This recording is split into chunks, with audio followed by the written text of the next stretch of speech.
और हम लोग आ गए हैं प्रयागराज संगम। 24 घंटे का सबसे पहले बस सफर हो गया अपना। मतलब यहाँ से जब ट्रेन जाती है ना, गड़ गड़ गड़ गड़ गड़ गड़ गड़ गड़ गड़ गड़। अरे अरे शुरू से देखो ना। तो hello guys, welcome to my YouTube channel. And आप लोगों को तो पता ही चल गया होगा, तो हम लोग और मेरी फैमिली, मतलब हम लोग जा रहे हैं प्रयागराज त्रिवेणी संगम।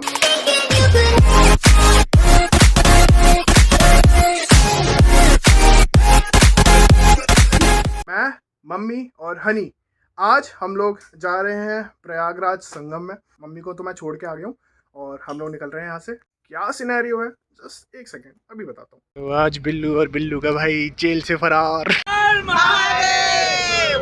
अब 6:30 बज गए हैं और बस रुकी है यहाँ पे हापुड़ के टोल टैक्स पे। हम लोग को बहुत मजा आ रहा है वैसे बस में। शगुन तो पूरे रास्ते सोती हुई आई है। वैसे अभी हम ज़्यादा दूर नहीं पहुंचे, हापुड़ से आगे ही पहुंचे हैं अभी। हाँ, जैसे कि वहाँ पे आप देख सकते हो बुलंदशहर से 25-26 किलोमीटर दूर है। बेचारी, उसकी तबीयत खराब हो रही है बस की वजह से, ट्रैवल नहीं कर सकती बस में। हाँ, पर मम्मी और मैं अपनी सीट पे, हनी भी आ गया। वैसे सफ़र बढ़िया जा रहा है, बस सीट्स थोड़ी अनकंफर्टेबल है, लेकिन चलो कोई नहीं। मतलब मैं काफ़ी अच्छी लग्जरियस बस में घूमा हूँ, उसके हिसाब से थोड़ी कम एवरेज टाइम है। डिनर टाइम है और सब लोग यहाँ पे डिनर के लिए उतर गए। जैसे कि आप देख सकते हो पूरी बस खाली है। रात का इतना टाइम हो रहा है और बस रुकी है यहाँ पे चाय के लिए। यहाँ पे चाय पियेंगे पहले, फिर आगे के लिए प्रस्थान करेंगे। अपने को हो चुका है यहाँ पे करीब 20 घंटे के आसपास, अप्रॉक्स 20 घंटा क्रॉस कर दिया हमने बस में बैठे बैठे, और पता नहीं कितना टाइम और लगने वाला है। तो फाइनली हम लोग आ चुके हैं संगम पे। यहाँ से करीब 17 किलोमीटर दूर है वो। 24 घंटे का हमारा बस का सफ़र था और अभी करीब 4 से 5 घंटे का हमारा चलने का सफ़र होने वाला है। हनी और मैं अगर होते तो शायद इस डिस्टेंस को करीब 3 घंटे के अंदर कवर कर लेते हैं, लेकिन प्रॉब्लम है हमारे साथ हमारी माता श्री हैं, जिनकी वजह से हम अपनी स्पीड को थोड़ा स्लो करके चलेंगे, जिसकी वजह से टाइम लिमिट हो जाएगी थोड़ी सी एक्स्ट्रा। दिक्कत संगम पे प्रयागराज में ये चल रही है कि यहाँ पे है ना, जो बड़े बड़े व्हीकल हैं, मतलब हैवी व्हीकल्स हैं, उनको है ना अंदर ही नहीं जाने दे रहे हैं। छोटी सी अपडेट, जैसे ही आप गंगा द्वार से अंदर की तरफ आओगे फाफा मऊ की तरफ, तो वहाँ पर है ना बेला खचार नाम की बस स्टैंड है। उधर है ना अपनी इलेक्ट्रिक बसेस है ना बनती हैं और वहीं से निकलती हैं अपने संगम के लिए। तो just me and my boys just going there, ताकि वहाँ पे हम लोग अपनी बस यानी जो गवर्नमेंट की है उसमें अपनी एक सीट पा सकें और आराम से बैठ के संगम की तरफ जा सकें।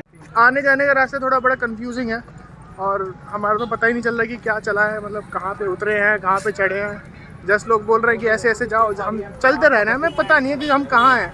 ये पता है कि प्रयागराज का फाफा इलाका एक है, उस साइड में हम लोग घूम रहे हैं। तो ये आ गया है बेला कचार बस स्टैंड। ये पूरा इलाका कचार है, कचर है, अचार पापड़ी है। घर पे था तो मैंने मम्मी से कहा था, मम्मी अपन लोगों की साइड में थोड़ी सी ठंडी ज़्यादा है और यहाँ पे पक्का गर्मी होने वाली है, और यहाँ पे सच्ची में बहुत गर्मी है। तो अभी जस्ट हम लोग आ चुके हैं इलाहाबाद यूनिवर्सिटी के मेन गेट के सामने। हालांकि मैं गेट के सामने नहीं हूँ, बिल्डिंग के सामने हूँ, लेकिन हाँ वहाँ पे ना मेन गेट है। और हमने यहाँ पे चाय पी थी, चाय ठीक थी। और जस्ट मैं एक व्यू दिखा दूँ, एक मिनट। ये देखो गाइस, ये गाइस ये व्यू देखो, व्यू। हम लोग है ना वहाँ से आए थे और हमें उसके जस्ट अपोजिट यहाँ से आगे की तरफ जाना है। सवारी यहाँ से भी चलती है और मतलब हम अभी तक थके नहीं है, मतलब मैं नहीं थका हूँ, मम्मी को थोड़ी सी प्रॉब्लम हो रही है। बात ये है कि यहाँ पे है ना ऑलरेडी बहुत सारी यूट्यूबर्स ने बहुत सारी वीडियोस डाल रही हैं और शायद मैं सबसे लास्ट में हूँ।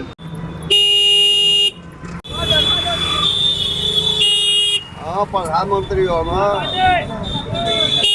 अभी हम लोग पता है कहाँ पे आ गए, मतलब यही रिक्शा पकड़ा था हमने और हम लोग आ गए हैं प्रयागराज संगम के रेलवे स्टेशन पे। हम लोग आ चुके हैं तेलियारगंज की नन्ही मुन्नी गलियों में। सबसे पहले इसका स्क्रीनशॉट ले लो और सेव करके रख लेना, ताकि आपको वहाँ पे प्रॉब्लम ना हो। आओ अब उस एरिया का थोड़ा मैप समझ लेते हैं। 3 जगह मन में बसा लेना। तेलियारगंज एरिया जो कि संगम रेलवे स्टेशन की साइड पड़ता है, दूसरा अरेल घाट एरिया और तीसरा झूसी एरिया। इस मैप में आप जो ये नंबर्स देख रहे हो ये सब कुंभ के सेक्टर्स हैं। हमने सेक्टर 9 से एंट्री की थी जो कि तेलियारगंज में था। सेक्टर 3 संगम नोज एरिया है, सबसे ज्यादा वायरल एरिया। नेक्स्ट है झूसी एरिया में सेक्टर 20-21 त्रिवेणी संगम घाट, जो कि सेकेंड मोस्ट फेमस स्पॉट है स्नान के लिए। फिर है आपका सेक्टर 24 जो कि अरेल घाट की साइड में पड़ता है। ये है थर्ड मेन एरिया स्पॉट। अब सेक्टर 3, 20, 21 और 24, ये 4 सेक्टर में आपको तीनों नदी का शुद्ध जल देखने को मिल जाएगा। हमने सेक्टर 21 चूज किया था क्योंकि वहाँ पे रश भी बहुत कम था और हमें तीनों नदियों का शुद्ध जल भी मिल रहा था। ये मैंने बताया कि अभी हम लोग हैं सेक्टर 9 पे। 9 के बाद 8, 7, 6, 5 बिल्कुल उस नदी के मतलब नदी के उस साइड होने वाला है और फिर वापस इधर आओगे तो 4 और 3 और 2 और 1। तो जो संगम मतलब जहाँ पे आप लोगों ने अभी कुछ वीडियोस देखी होंगी, योगी आदित्यनाथ फन कर रहे थे, तो वो है सेक्टर 3 पे। आपको कैसा लग रहा है? 24 घंटे का सबसे पहले बस सफ़र हो गया अपना और फिर काफ़ी करीब 3-4 घंटे का हम लोग है ना यहीं पूरे प्रयागराज में घूमते घूमते घाट पर पहुँचे हैं। तो कैसा रहा आपका पूरा एक्सपीरियंस? बहुत अच्छा रहा है। अब यहाँ तक आए हैं तो सोच रहे हैं कि त्रिवेणी में ही स्नान करें। हनी भाई शायद गंगा जी में स्नान करना चाह रहे थे ना? हाँ, वो कह रहा था भीड़ में नहीं जाना है। ये जो बंदा ये फ्रूटी पी रहा अकेले अकेले, देख रही हो? मैं फ्रूटी पी रहा अकेले अकेले। वो अकेले नहीं पी रहा था, मेरे को भी दे दी। हम लोग आ गए सेक्टर 7 पे। इसके आगे सेक्टर 7, फिर 6, 5 उस साइड बढ़ेगा, फिर इस साइड आ जाएंगे तो मतलब 6 के जस्ट बाद 4, 4 के बाद 2 और फिर 3 और फिर 1। जो 3 है वो है हमारा फाइनल स्पॉट। ये और ये जो 2 बच्चे हैं ये बड़े परेशान हो रहे हैं कि कहाँ पे नहाएं, कैसे जाएं। अब बच्चों को पता नहीं है तो मैं ही मतलब इनका थोड़ा सा छोटा मोटा गाइड बन जा रहा हूँ, फ्री वाला। तो don't give me this type of look, okay? कितना अनाउंसमेंट हो रहा है भाई मेरी व्लॉगिंग। जल्दी ही एक बढ़िया सा माइक लूँगा 2030 तक। मैंने बोला था ना यहाँ भी पहाड़ है, अब हम लोग पहाड़ की चढ़ाई करेंगे।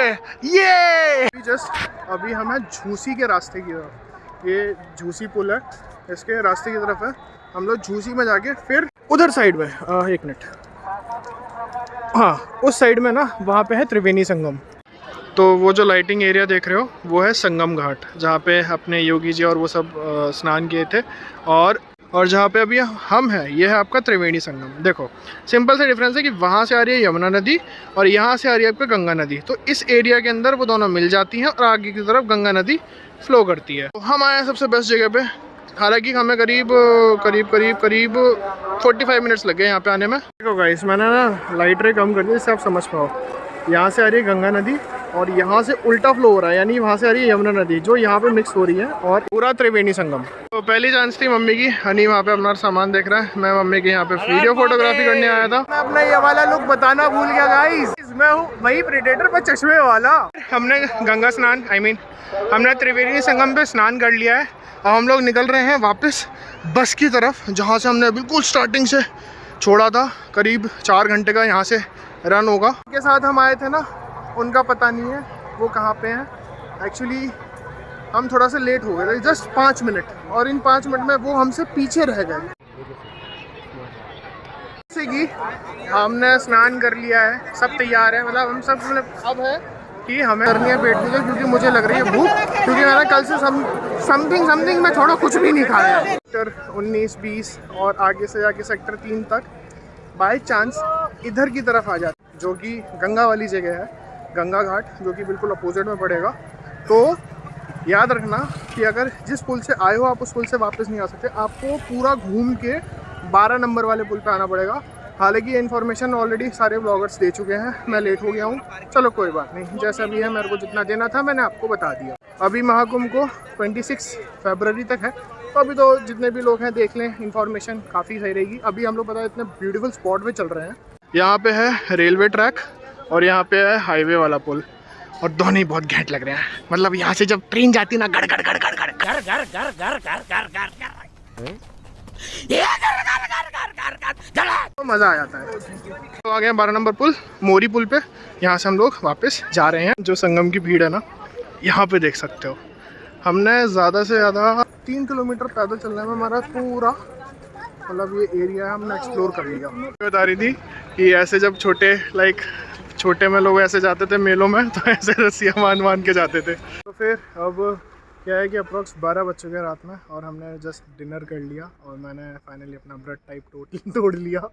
मैंने काफ़ी टाइम से खाना नहीं खाया था, वीकनेस ही हो रही थी। वीकनेस नहीं हो रही थी, मतलब भूख लग रही थी। तो खाना खा के अब जस्ट बस की साइड में है, और बस की साइड में है अब 1-2 बजे तक हम लोग यहाँ से निकल लेंगे। Good morning. एंड हम लोग रुके हैं यहाँ पे एक पेट्रोल पंप पे, ताकि हम लोग नाश्ता बना सकें और नाश्ता कर सके। ये व्यू बहुत मस्त लग रहा है यार, यहाँ पे पीले पीले यार ये देखो गांजा टाइप कुछ है कुछ गांजा नहीं है भाई, ऐसा बातें मत करिएगा। देखो हाँ क्या कह रहा था यार, ये बहुत सुंदर मतलब प्लांट्स है काफ़ी, बहुत ज़्यादा सुंदर ऊपर से मतलब वाओ है ना। पानी के साथ इसको पानी के साथ कंज्यूम करो भाई, अलग जन्नत में पहुँच जाओगे, जन्नत में। तो बस वहाँ खड़ी हुई है और हनी और मैं आगे की तरफ टहलने जा रहे हैं। कैप्सूल्स भाई कैप्सूल्स, बस बस आराम से। आपको 2 दिन के बाद अपने शहर वापस आना हुआ और अब हम लोग पैदल पैदल अपने घर की तरफ प्रस्थान कर रहे हैं। ये रहे हमारे कुली साहब। मम्मी अपनी गाड़ी में, मेरी गाड़ी खड़ी तो मुझे पता चल गया कि वो खड़ी है मेरी गाड़ी। आपकी कसम मम्मी अपनी गाड़ी है। मैं और पता है फोन किया उसने अपने पापा को, पापा कहा ये तुमने गलती करी, तुम उनसे कपड़े मंगाए तो कहीं ना कहीं चेंज हो ही जाते। भाई हनी भाई, आपका प्रयागराज का जो ट्रिप था उसमें सबसे बेस्ट मोमेंट आपके लिए कौन सा था भाई? 7 डुबकी। ओ भाई गूज़बम्प्स। आपका प्रयागराज का सबसे बेस्ट एक्सपीरियंस क्या था? सिर्फ एक एक्सपीरियंस जो सबसे बेस्ट था। सब बेस्ट ही थे। एक कोई तो होगा। स्नान करना, देखा इनकी भी 7 डुबकी 2 से 3 बार स्नान करो तब तो मजेदारी है। हम सब 10 मिनट में वापस चल दिए थे। मैं तो और भी जल्दी, तू तो भी रह गया था उसमें। मैं तो बहुत जल्दी, तुम लोगों को नहाना था। 20-30 मिनट के आसपास तो था। मैंने कहा बच्चे नहाएंगे इसलिए मैं जल्दी निकल आई। सिर्फ 10 से 20 मिनट का स्नान करने के लिए हमने 24 घंटे का सफर किया था। सुबह सुबह भाई को छोड़ने के लिए भैया चल दिए हैं। बस रात में आराम किया, सुबह रेलवे स्टेशन एंड थोड़ी देर बाद गाजियाबाद। ये चांद आज बहुत सुंदर लग रहे हैं। मम्मी से कहा था कि हम लोग जैसे जैसे प्रयागराज की साइड जाएंगे गर्मी होना स्टार्ट हो जाएगी, और वाकई में हनी तो हाफ टी शर्ट में रहा है। अभी मुजफ्फरनगर 6:22 हो रहे हैं और यहाँ पे बहुत ठंडी लग रही है। भैया की ट्रेन आ गई, ट्रेन।